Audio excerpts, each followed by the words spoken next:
Miam! Revenons aux trois principes clés de la loi de 2005. Le premier, l'accessibilité, le second, la compensation, et le troisième, la non-discrimination. Regardons la définition de l'accessibilité. L'accessibilité permet l'autonomie et la participation des personnes ayant un handicap en réduisant, voire en supprimant, les discordances entre les capacités, les besoins et les souhaits d'une part, et les différentes composantes physiques, organisationnelles et culturelles de leur environnement d'autre part. L'accessibilité requiert la mise en œuvre des éléments complémentaires nécessaires à toute personne en incapacité permanente ou temporaire pour se déplacer et accéder librement et en sécurité au cadre de vie ainsi qu'à tous les lieux, services, produits et activités. Cette démarche fait progresser également la qualité de vie de tous les membres de la société. L'accessibilité, donc, qui, selon la loi, consiste à rendre possible l'accès à tout pour tous, tel que le slogan à l'époque l'énonçait.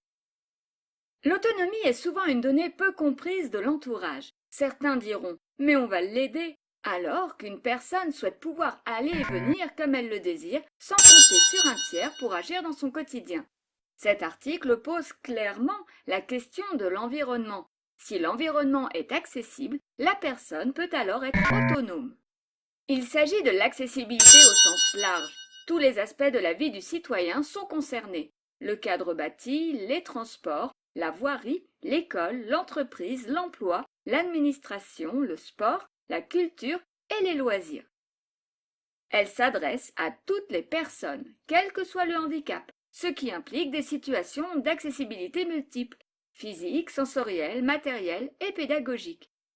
Elle concerne des contextes variables comme la formation, l'emploi, le logement et le tourisme. Parce que les objectifs d'accessibilité n'ont pas été atteints à échéance, le gouvernement a demandé aux établissements recevant du public, nommés ERP, d'élaborer des agendas d'accessibilité programmés appelés ADAP. Ces agendas doivent être déposés en préfecture. Ils déroulent l'organisation de leur mise aux normes sur 3 à 9 ans. Il n'y a pas d'obligation de le faire, ni de sanctions prévues. Pour information, l'APF, l'Association des paralysés de France, réalise le baromètre de l'accessibilité sur 96 chefs-lieux. Vous le trouverez dans l'espace ressources. Comme vous le verrez, il reste du chemin à faire.